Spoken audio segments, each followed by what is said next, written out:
It was the dawn of civilization. Yoga was conceived 5,000 years ago in the Indian subcontinent. By the 8th or 9th centuries BCE, a collection of beautiful verses called the Upanishads were composed. These verses crystallized deep philosophical ideas which were to last forever. Yoga was fundamental in the vision of life contained in these.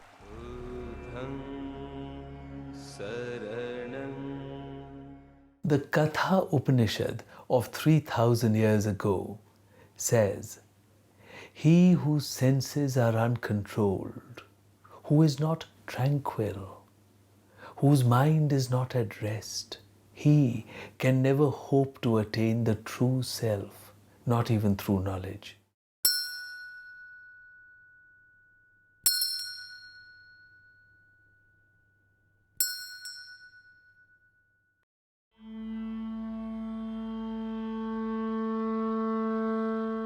The Katha Upanishad also says, "The Supreme, being formless, cannot be discerned by the senses.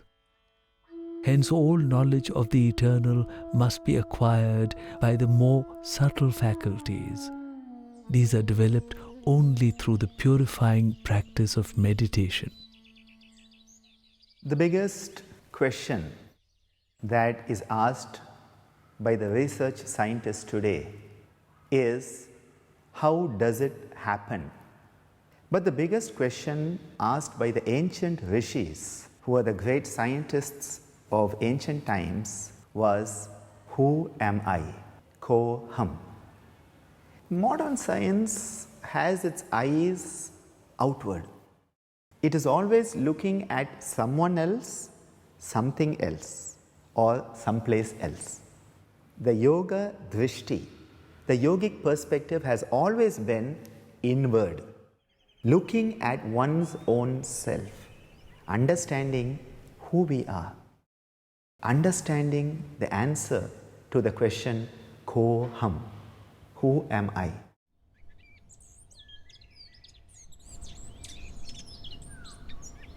In recent times, science and spirituality have been separated.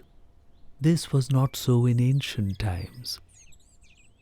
Yoga is the challenging study of consciousness itself, understanding one's body, understanding one's emotions, understanding one's mind, and beyond that, understanding one's true self.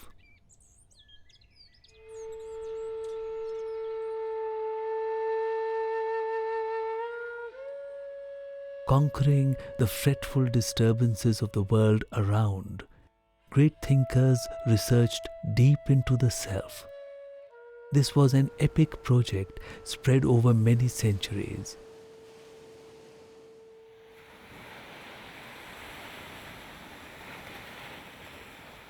A science of life was developed to help us to know ourselves better, to help us to attain the peace and joy which can be found within.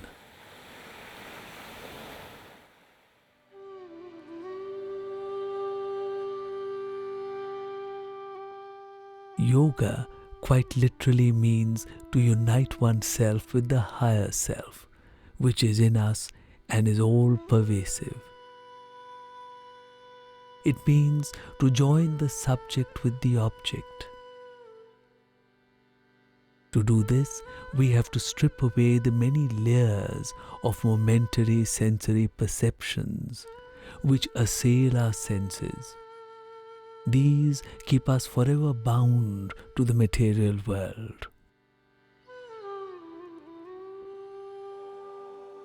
Our perceptions must be detached from the external world to look within.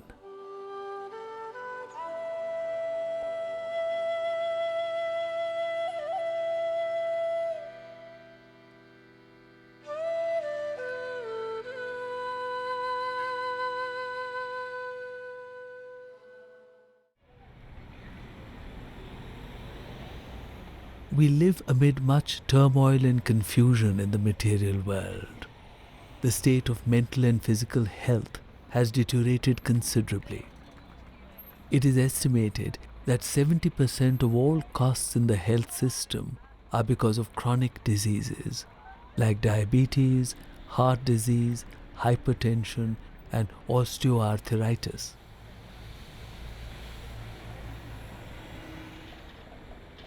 There are hardly any permanent solutions to these, from either medicinal therapy or surgery. Mental ailments are also expected to reach epidemic levels very soon. What's happened in the Western world is that we have been very good at pursuing the outer material, media-based world, but we have lost our connections to a great extent with the inner world of consciousness and direct perception. I think that all of the yogic traditions of India, whether they stayed in India or went to Tibet or went elsewhere, are all pointing to this same vision and this same type of practice, this same path of reconnecting with what is most true and most essential about our own being. So yoga deconstructs our outer world view of physical reality, but restores our inner sense of the immortal, transcendent, overflowing universe of consciousness.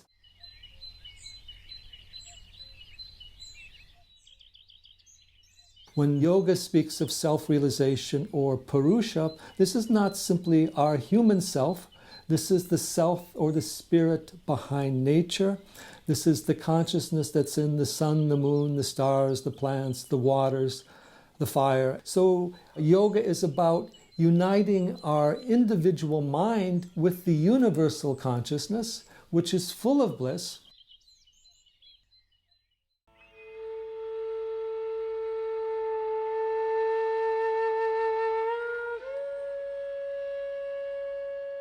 Yoga takes us to awareness, true self-awareness.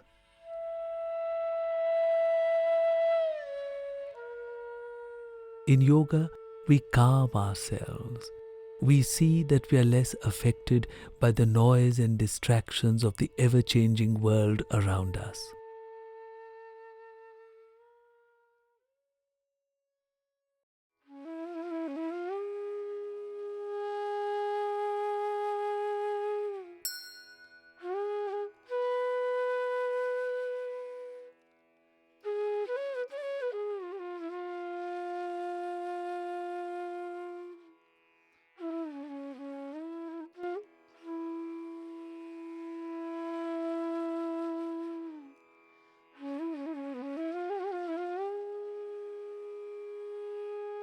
From there, we go to an awareness of the mind.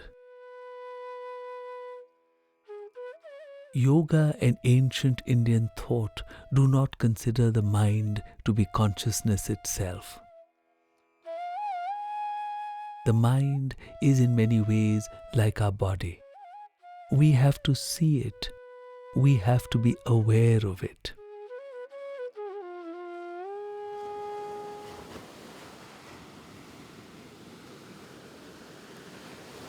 The chitta is that subconscious, unconscious mind that is constantly in motion. The ancient rishis said the mind is a monkey. Not just a monkey, it is a drunken monkey, and on top of that, bitten by a scorpion. Now, if that is the mind, it is constantly in motion, whirlpools of the subconscious mind. They just drag you down away from your goal even before you can blink an eyelid.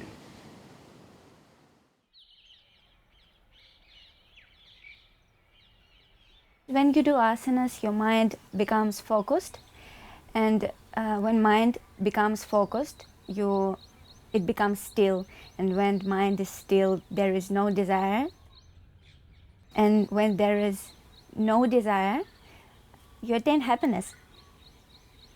It's all about mind and controlling the mind.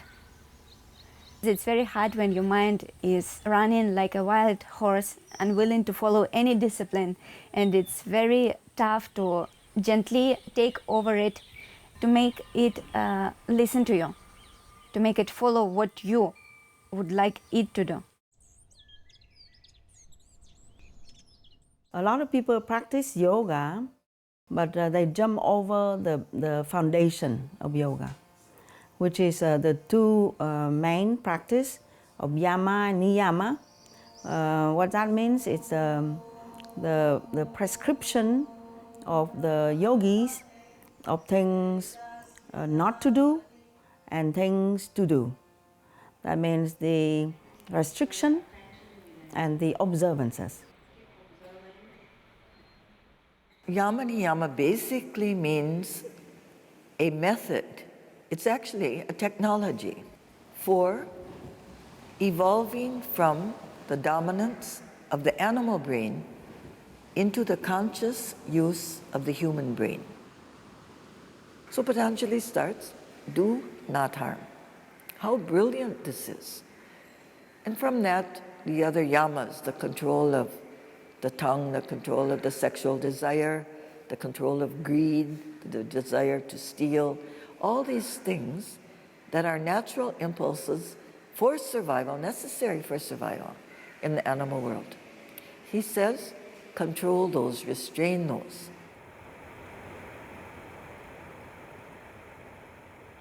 There are 4 paths of yoga.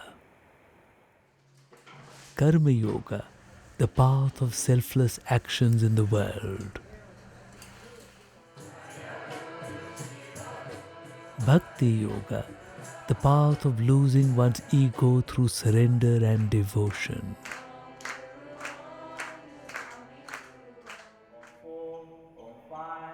Raja Yoga, the path of pranayam and the asanas leading to meditation. And Jnana Yoga, or the path to salvation through knowledge.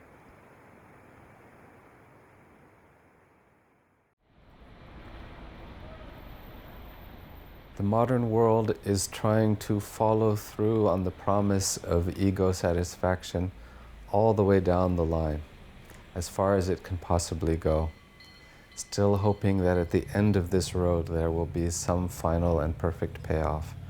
That if we continue to upgrade our phones and continue to have higher definition video quality and continue to have more and more convenient and delicious foods, whether they're nutritious or not, that somehow at the end of the day all of this sensory experience will lead to a lasting state of satisfaction. And we just haven't figured out how to stop, or when to stop, or when to look in a different direction. And this is entirely the promise of yoga practice. You start to become content with whatever you have in life. And suddenly, your husband becomes the best husband, your wife becomes the best wife, your children become the best children, your house becomes the best house, and you become the best you. Your life becomes the best life.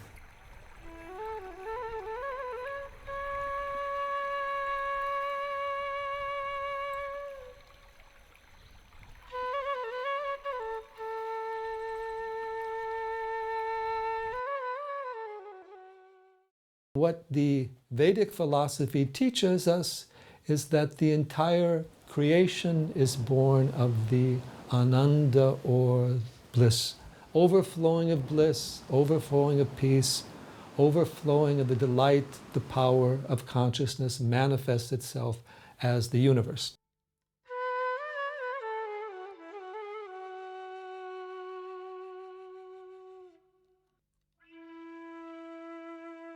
And yoga teaches us how to awaken that Ananda so that we don't have to look externally for happiness. We find that happiness is the very nature of everything and the very nature of our own selves.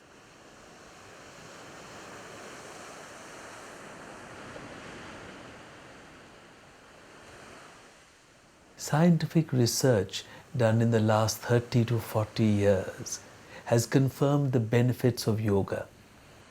It has been found that it contributes to the health and happiness of people in all walks of life. Further research needs to be done, and yoga needs to be introduced in all branches of education and medicine, and even in the workplace. Yoga goes far beyond the medical system. It not only prevents disease, but it covers all aspects of life. Integration of yoga and modern medicine would help the world to shift from disease management to health promotion.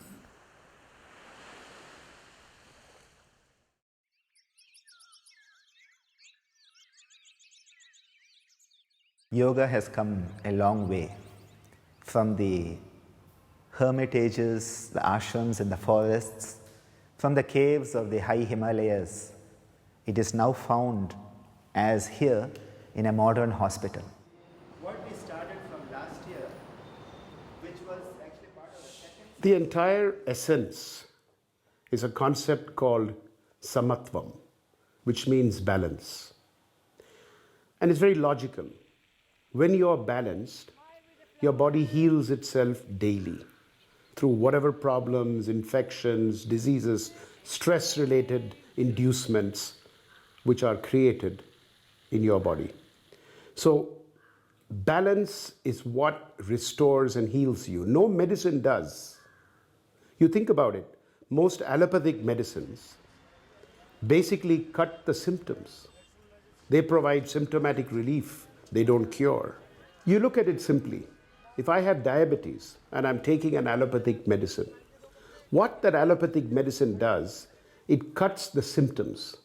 But the moment I stop that allopathic medicine, I get the diabetes back again. However, if I am balanced, I'm able to fight the imbalance caused in the sugar, and I'm able to restore health by having my body fight the diabetic influence.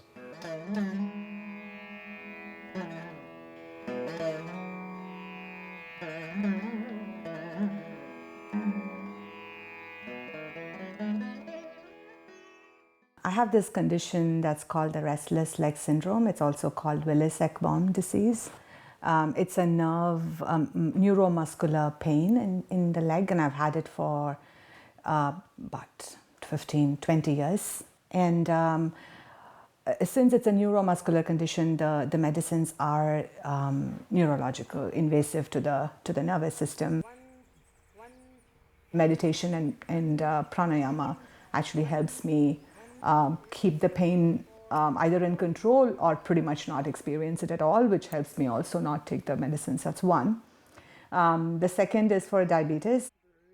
I used to take the highest dose of sulfonylureas about 6 months ago. Now I don't take them at all.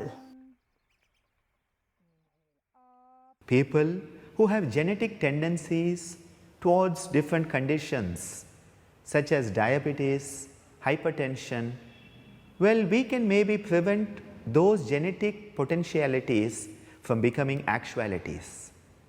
Because our genes are like a loaded gun.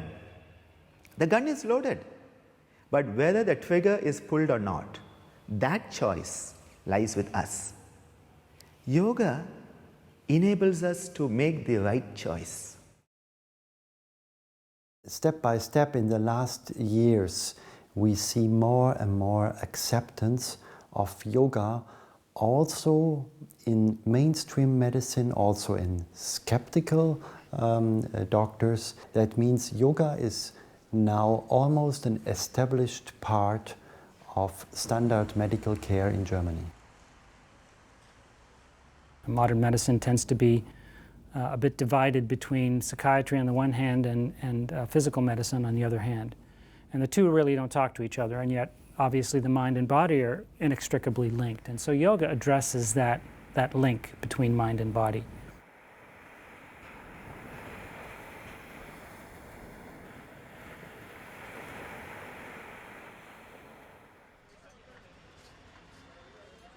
Yoga research at NIMHANS has shown very impressive results with respect to the biological changes in the brain and other places in the body, which would be conducive for better emotional recovery and also better mental health promotion. Yoga can help better repair of the brain. Each day the brain wears and tears though, and there is a inbuilt system that brain could dynamically keep getting in quotes repaired, and one of the chemicals that is required for such upkeeping of the brain is called as the brain derived neurotropic factor. We've demonstrated that practice of yoga produced increases in the levels of the brain derived neurotropic factor. So which means brain started developing some inherent strength to repair itself.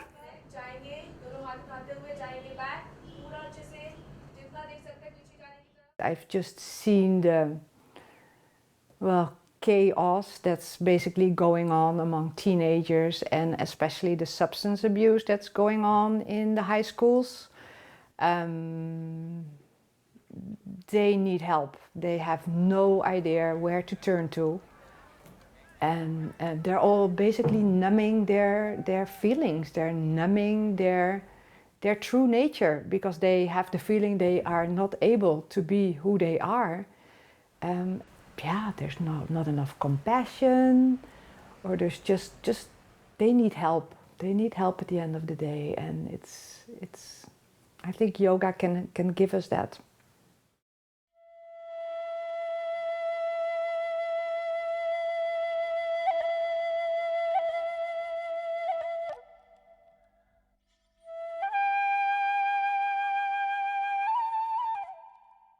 Yoga has a relevance in that it provides skills and outcomes that society currently, Western modern society currently doesn't have.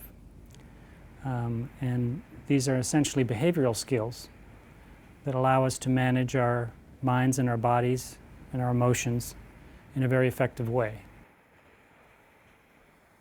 I played soccer for 28 years, and the last half of that time was a very high speed, very aggressive, very physical nature game that I played, and it called for a certain body type. So as I've slowly evolved away from that, I've completely surrendered to the practice of yoga. So I was able to transform myself from an animal warrior to a spiritual warrior.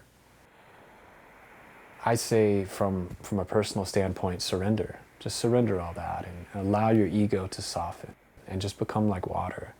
And your life will open up, your heart will open up, your mind will open up.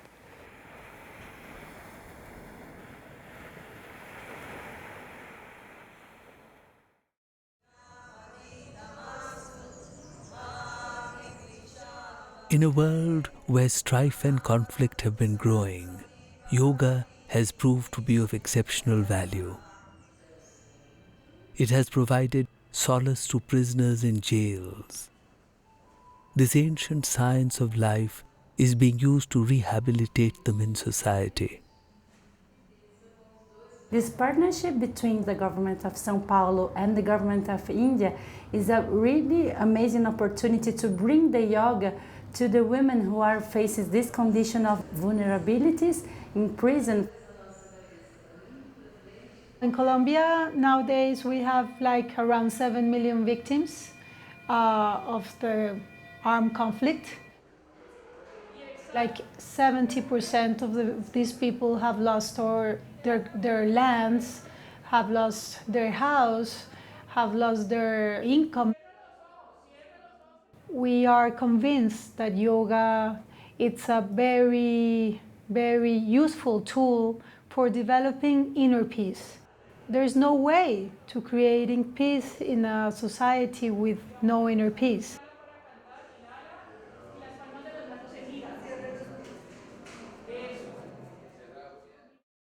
A lot of people that have adopted a so-called yoga lifestyle are much more environmentally conscious. They're much kinder, they're much more generous, They embodied much more gratitude in their lives. They're much more compassionate. And so basically you are making better people. That transformation means better behavior. It means better mental attitude. It means better perspective on life. It means less violence. Less violence means less crime, less war. So as a consequence, when you change the individual, you change the society.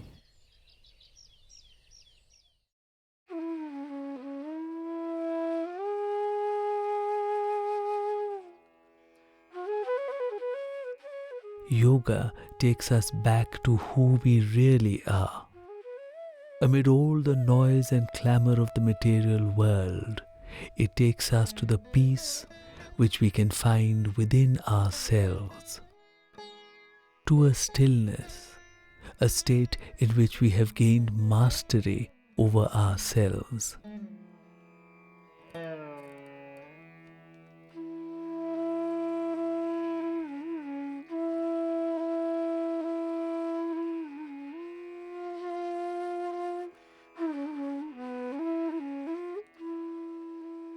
At the end of the path of self-transformation is the reward of true knowledge. When we would be deeply aware of our oneness with all that there is. The state of yoga.